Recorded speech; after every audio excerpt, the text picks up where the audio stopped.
This podcast is produced by Visionary Studios.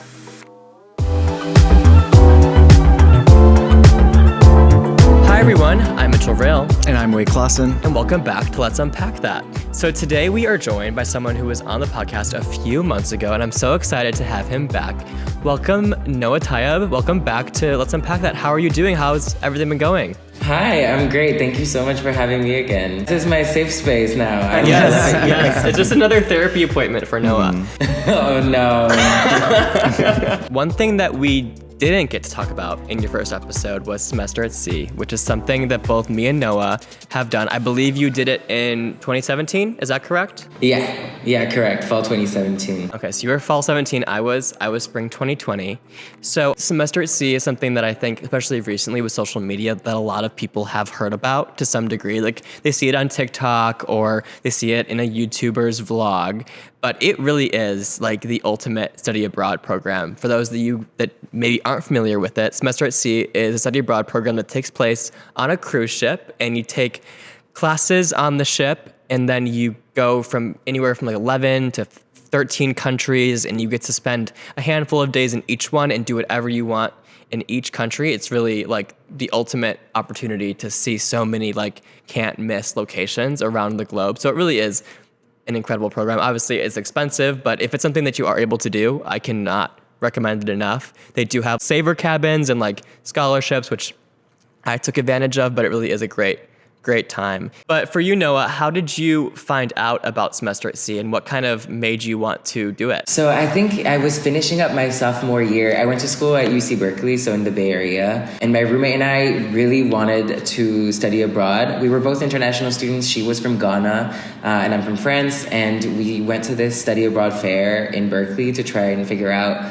what we could potentially do. She didn't want to go anywhere in Africa. I didn't really want to go anywhere in Europe. So we were thinking maybe somewhere in Asia or somewhere in South America. So we're really just browsing around this fair, and we come across the Semester at Sea table. There's one student at the table who sees that we are looking a little curious about the program and starts telling us about her experience. She had done the semester right before, so she had just gone back from the ship, and starts telling us about the countries, the ship life, just how different it is from any other semester abroad program. And I think my roommate and I both fell in love with the idea, and we left that fair knowing that that was a program we wanted to apply to and that we were dreaming of doing at the time. It really is. Once you like get to learn about it, you're instantly like, I need to do this. Like for me, someone that I just followed from high school had done the program the spring prior, and I was like, OMG, like this looks so cool. Like I love to travel. I love to do unique things. Getting to check off the Great Wall of China, the Taj Mahal, Halong Bay, like the insane Cape Town, like so many things on anyone's bucket list in one fell swoop within like 4 months while also being on a cruise ship. Who doesn't want to do that, right? So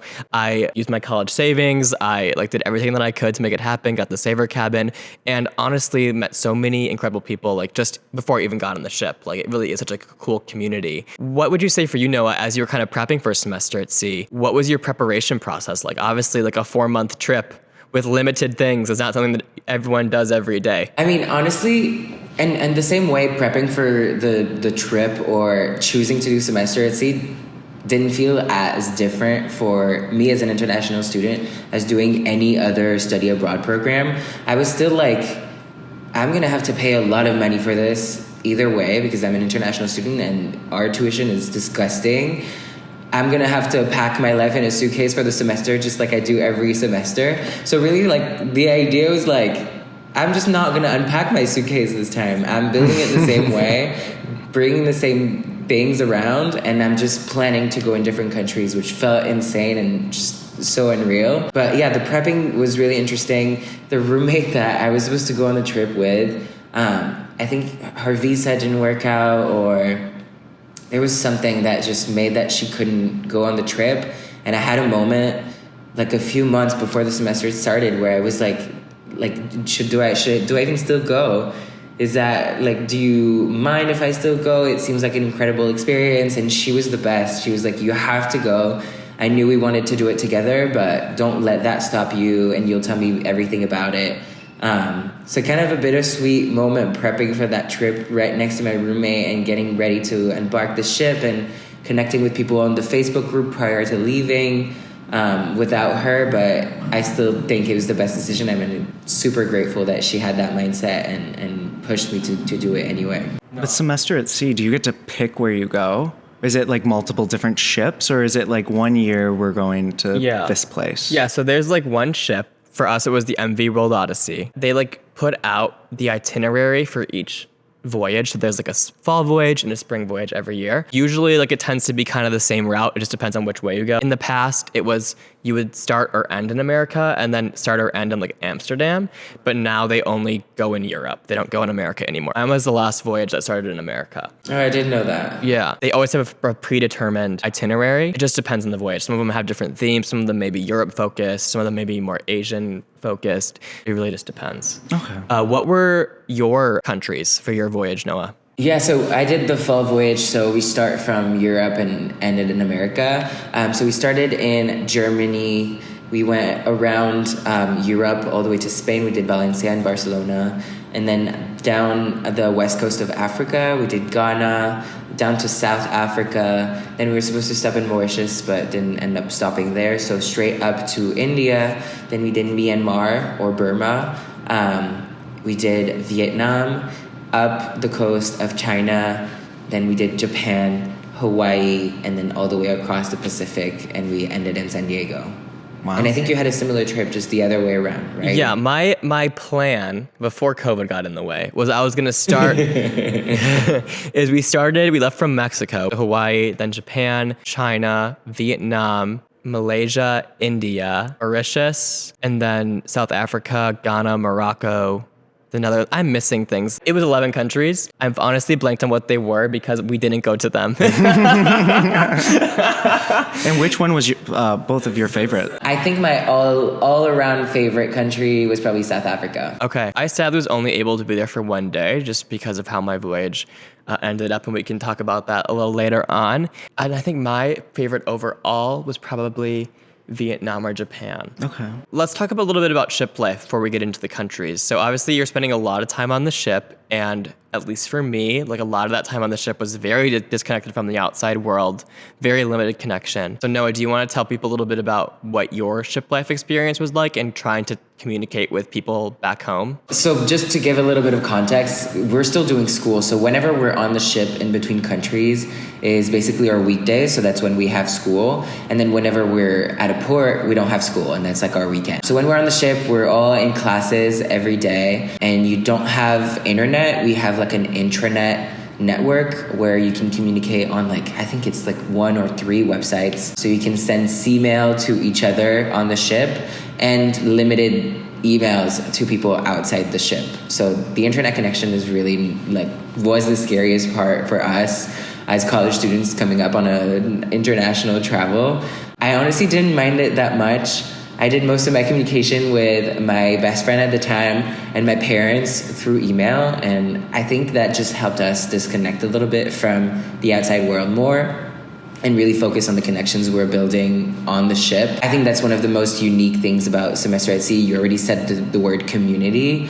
It's you're so stuck together 24 hours in a limited space, and you go through such life-changing events, whether that's positive or negative, in the course of 4 months, that it really forces you to build those strong relationships that in my experience I still have today, and I still talk to and hang out with these people almost every week. So it really helps you build those strong relationships. Yeah, no, for sure. It's great to get to disconnect. I think that I didn't even realize how much I wanted that ability to disconnect until I was on the ship, because even if you wanted to, at least for my voyage, we got maybe 10 minutes total of Wi-Fi a day, and you're using that to get on WhatsApp and refresh it, and then maybe you get 2 messages in, but then it's just done. You're not talking to people, so you really are forced to talk to people on the ship and make those connections, because everyone is so nice and so so many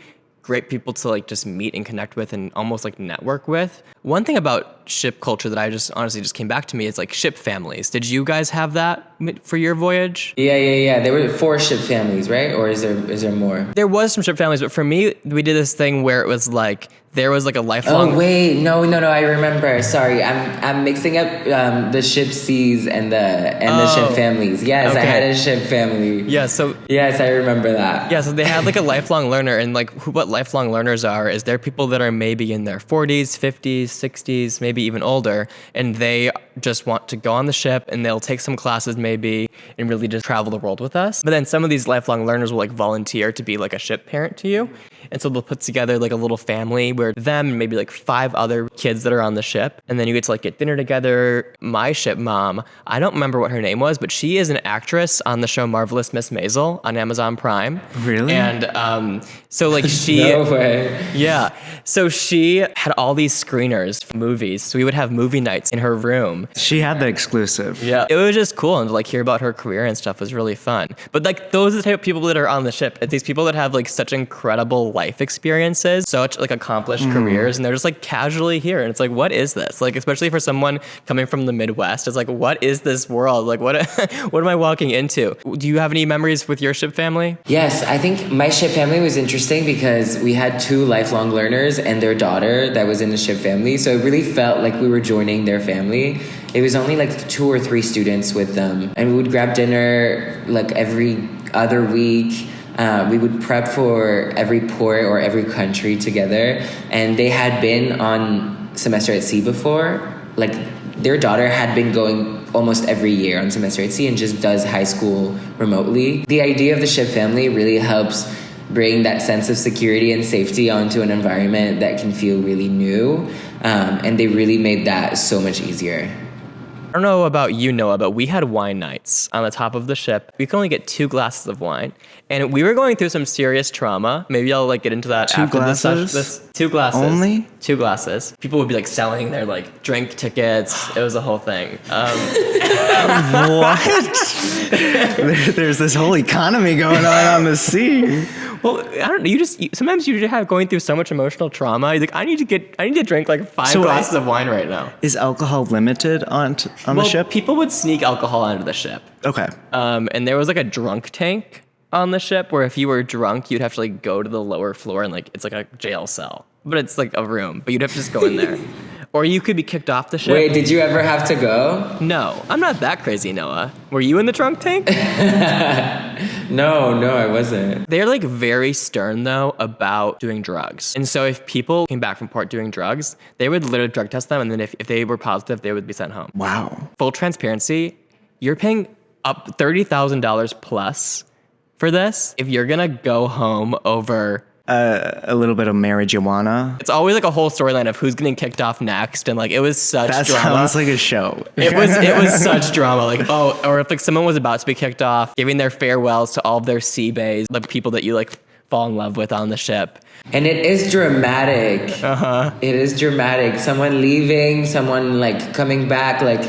Everything is so dramatic. You said the word TV show. That's exactly that. It feels like a reality TV show. Yeah. And someone gets kicked off and someone comes back and everyone is talking about it. It's like so dramatic. No one else has anything else to do or talk about. So it's like the ship gossip is like the hottest tea. Let's pivot to classes. So Noah, what are your thoughts on kind of your courses on semester at sea? I enjoyed the classes I took. I don't know if I learned anything life-changing or that really helped me in my academic career. I thought it was really interesting that every class we took had a component that was attached to the countries we were about to visit. So for example, I took visual arts. So before every country, we would study this specific country's visual arts, like architecture or paintings, etc. So then when we would get in the country, we'd be able to kind of see it with our own eyes. So I feel like that was my favorite part about classes, is just being able to apply whatever we learned about in a classroom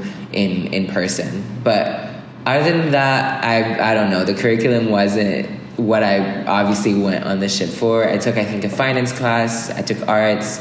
I took oceanography because we were on the ocean most of the time. So I was learning about the fish that we were seeing and like the waves, the tides, etc. But yeah, probably not my favorite part, but not the one I hated the most. Yeah. I mean, I personally didn't mind my oceanography class just because I had an amazing professor. And two, when I got back home, I got it to count as a lab because I was doing it on the ocean. So like I never had to do like some chemistry or like biology lab in college.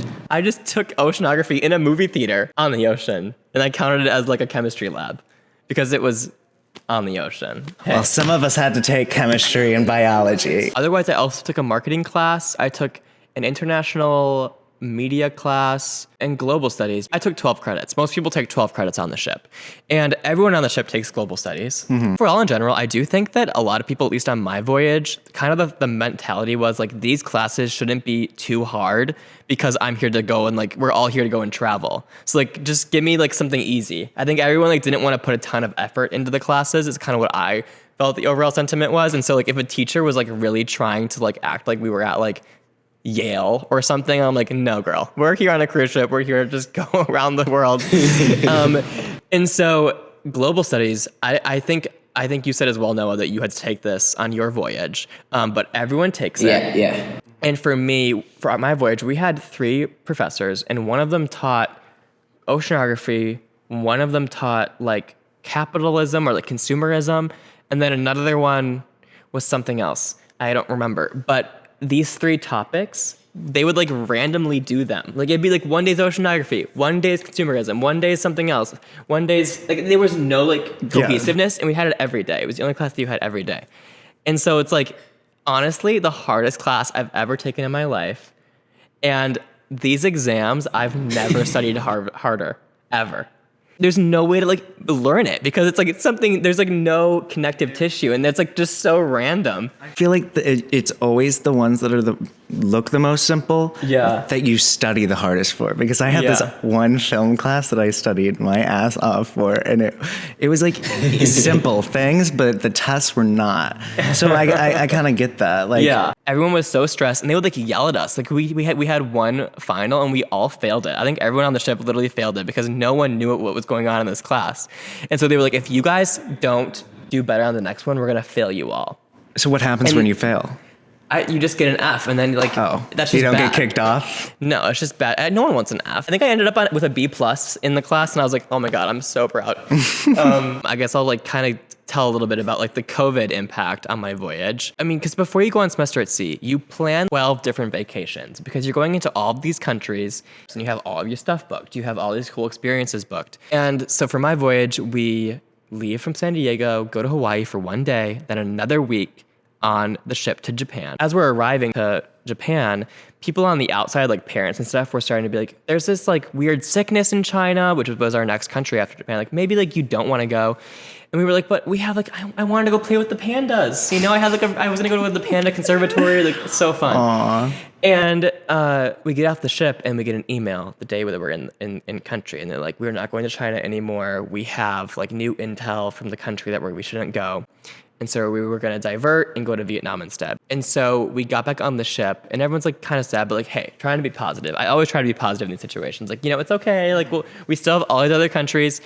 And so we end up going to Vietnam. But the thing is that since we're not going to China anymore, Vietnam's length got doubled. So we have 5 extra days in Vietnam.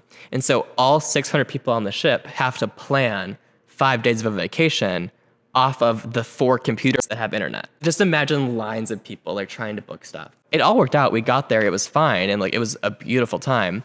But by the end of Vietnam, COVID was continuing to spread. Take note, there was only 13 cases of COVID in Vietnam when we got there. It's early February 2020, and we're getting ready to leave. It's like our last days in country, and we start hearing rumors that they're gonna cancel Malaysia and India, which arguably, at least for a lot of people on my voyage, going to India was like a huge part of why people pick semester at sea, because when else are you going to go to India? Like people, you just don't go. Like you're not going to be like, oh, I'm going to go to India tomorrow, like just a casual trip. When that actually got canceled, I've never seen like so much like emotional drain from so many people, but I think it really did like bring us really close together. They skipped those because they wanted to like avoid COVID as it was spreading through Asia. That was their thought process. And so we sailed across, I think, the Indian Ocean in a straight line to go to Seychelles, which is like an island off the coast of Africa. And we like are about to arrive and they tell us, you can't come in. We suspect you have COVID, so you can't come in. Then finally, we get into Mauritius. They said they'd allow us in for 1 day. Take note, Mauritius hadn't let Semester at Sea come in for more than 1 day for like 3 years because a while ago, Semester at Sea people got super drunk and burned down a hotel in Mauritius. What? And so they didn't like... Insane. And so I wouldn't even let them into the country at that point. Yeah, so like we had to like beg and plead for them to let us in. So we go for 1 day and we're all fine. So like, okay, you guys can go back out for 2 days and then come back in. So we have like 1 day in country and then we leave and then come back in for like 3 more days. So we get back on the ship and by the time we're like headed to Cape Town, there's rumors that the voyage is gonna end. They're like, okay, there's supposedly it's ending. So we get closer to Cape Town and then President Donald Trump announces that like it's going to be a pandemic. He holds like some sort of press conference or something that it's like a pandemic now. And then that's when they decided to cancel the voyage. So we had like 3 days notice that it was ending. We all like have our emotional like processing of that. I had 1 day in Cape Town and then I flew home 15 hours. Wow. Did they refund you for that? No, 0 refund. That is insane. Yeah, they refunded us for like the field program that we had like planned through them, so like $2,000 for me. But otherwise, like none of the tuition and stuff was refunded because they technically completed the academic program. Like we did online classes. Yeah, at least you got your credit. Yeah. There's just so many moments like as this was all going crazy because their like leadership was not very clear with their communication with us. So it was just a lot of guessing. But I think I met so many incredible people and I'm so thankful for like all of my Semester at Sea friends that I've made. They're all so nice. I'm going to see them like next weekend. So I'm excited to see them and it's like a very special group of people because when you go through such like emotional trauma. Trauma bonding. Yeah, trauma bonding. Like those are people that I know I can always like count on. Was there any bumps in the road for your voyage or was it smooth sailing? We had pretty smooth sailing. Honestly, we had like the usual storms that can be a little freaky when it's your first time living on a ship. Access to countries that were not allowed. We had Mauritius where we passed by and they were like, nope. I know you had plans to come here, but you're not doing it. We had rumors that it was because behavior of past voyagers, like burning down a hotel, but no one really confirmed. The burning down the hotel is accurate. That's insane. That's insane. And also, it honestly really speaks to the entitlement, and we can talk about that a little more, but the entitlement of some of the people on the ship who really don't treat it as like traveling abroad and just treat it as their little rich boy or girl vacation. And like the burning down of the hotel, we had like, I think I remember we were in Ghana, and I mean Ghana isn't the most touristy place. You go to meet the people, have the amazing food, and like learn about the country and its history, especially with slavery. So it's a pretty heavy destination emotionally and historically, which we were so happy to go to. We learned a lot in our classes before. We got to visit like slave castles and hear about people's experience. And then like there's a part of the student group who decides to go to a hotel instead and get drunk for 2 days straight in the middle of the day. And then we hear back about it when we get back on the ship, and like the hotel people called the ship. Guests who were staying at the hotel called the ship. And like it just like shows the mentality of some people, and it kind of ruins the trip for everyone. So the Mauritius thing is like not one incident. It happened, I'm sure, in every voyage and different destinations. No, there's a lot of entitlement and a lot of like privilege coming from the Midwest and growing up in a small town and like a middle class family. I feel like I was entering like a whole new world. Like I was very grateful to have some great friends that I met prior to the voyage who were like humble and normal. And for my voyage, there was Savor cabins, which was on like the 3rd floor, which for Noah's voyage was crew cabins, but for mine, they like renovated them to be for students, but they were still very bare bones, but like way cheaper than like the regular rooms. So everyone that was down there was like a Midwest kid. To give you a little bit of a taste of like the craziness that happens on the ship, there was this one night, there's like balconies on the inside of the ship, and people were like throwing like $100 bills down like just tons of them just falling from the sky, and we were all on the 3rd floor. We're like, what is going on? Yeah, I'd be like, give me that. Thank you. This is going to pay for this semester at sea. But it's just crazy. Like there'd be people that have trust funds, people that are like, oh, I'm going to spend a casual $20,000 for my birthday trip. Who wants to come? It's a contest at that point. Yeah, and it's just people don't. A lot of the people I think were missing like a sense of reality. Like they're in like this bubble. But yeah, it's definitely like very interesting to get to like interact with a completely different social class that I think a lot of times like you wouldn't interact with otherwise. On the flip side, it's also really refreshing to meet those people who are super grateful to be in this experience and really treat it as a privilege and want to share and learn and like build community. So there was also the flip side of it that was super positive, and these are the people that you build lifelong friendships with. Is there anything, Noah, for you that really like sticks out when it comes to like some of your in-country experiences? Nothing comes up right now. I think one for me, I had never had a fake ID. Like I just never did that in college. And so going to Japan and going to clubs, this is like my first time ever clubbing. Like I'd never done that. And I'm always the type of person that I just like to like dance and have fun with my friends rather than like just getting drunk and like doing keg stands. Like that's That's just not my thing. So I went out in Japan, went to these clubs, like there was like these certain nights where everyone wears wigs, like this whole thing. And the cool thing about going to a country with 600 people is like everyone who's at the club is people from semester at sea. Like I think it's so rare that you go to like a big club environment and like 90% of the people there, you know. Yeah. Like I thought that was so cool. That like, is cool. It's like a sense of the community too as well. And you're just like having fun, like you're all dancing in a whole, like I just love Japan. That's really like where I formed a lot of my really close friendships that still last to this day. So it's just like hold a special place in my heart. But if you guys haven't been to Japan, I highly recommend. Oh, it's I really want to go. Beautiful. Have you been to Japan? You've been to Japan. What were your thoughts of the country? Yeah.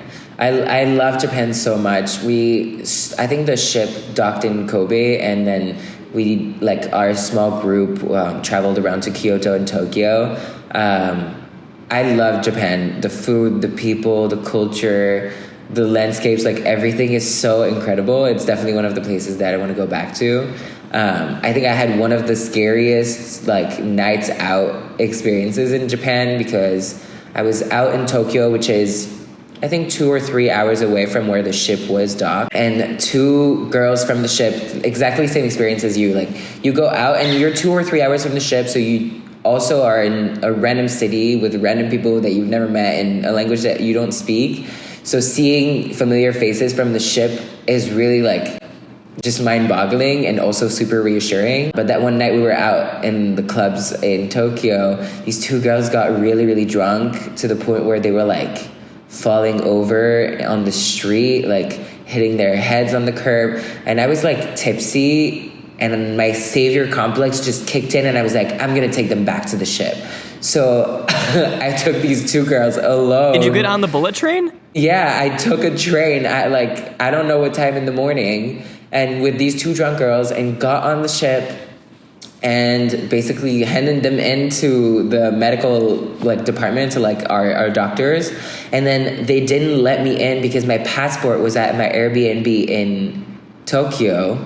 So they didn't let me on the ship, and my phone died, and I had to figure out my way back to the Airbnb. And it was just like the most stupid night in the world, where I thought I was going to be lost forever, and I don't speak the language, and I'm trying to get a taxi, and it was horrible. But now I have a good story to tell. No, that's oh my gosh, no, that's crazy. Yeah, I mean, I loved the bullet trains. I love public transportation. Like, I just love it. And it's so clean and organized in Japan. I would say it's also definitely a part of Japanese culture, like being orderly and clean and respectful. And that's also what I loved most about Japanese people, is they just care about each other so much. I felt like the cities were so quiet too. Like, it was so peaceful. Even in the middle of a bustling downtown Tokyo, it felt so quiet and calm.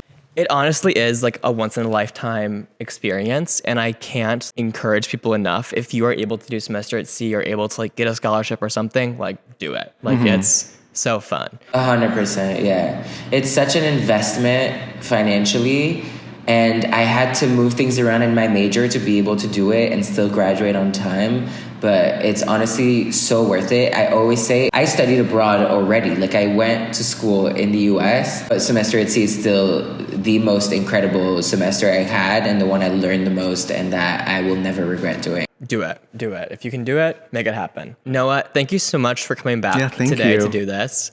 Do you want to give everyone your socials so they can follow you? Sure, yeah. And thank you so much for having me again. My socials are just Noa Taieb, first and last name, on Instagram, TikTok, and YouTube. Amazing. Well, thank you again, Noah. If you ever want to come back and unpack something else, have a deeper therapy session like we did last time, we're here for I it. have so much to unpack. But you guys can follow us on Instagram at UnpackTHT and on TikTok at UnpackThatPod. Thank you guys so much for listening and being here today. We'll see you guys next Thursday. Bye. Everyone.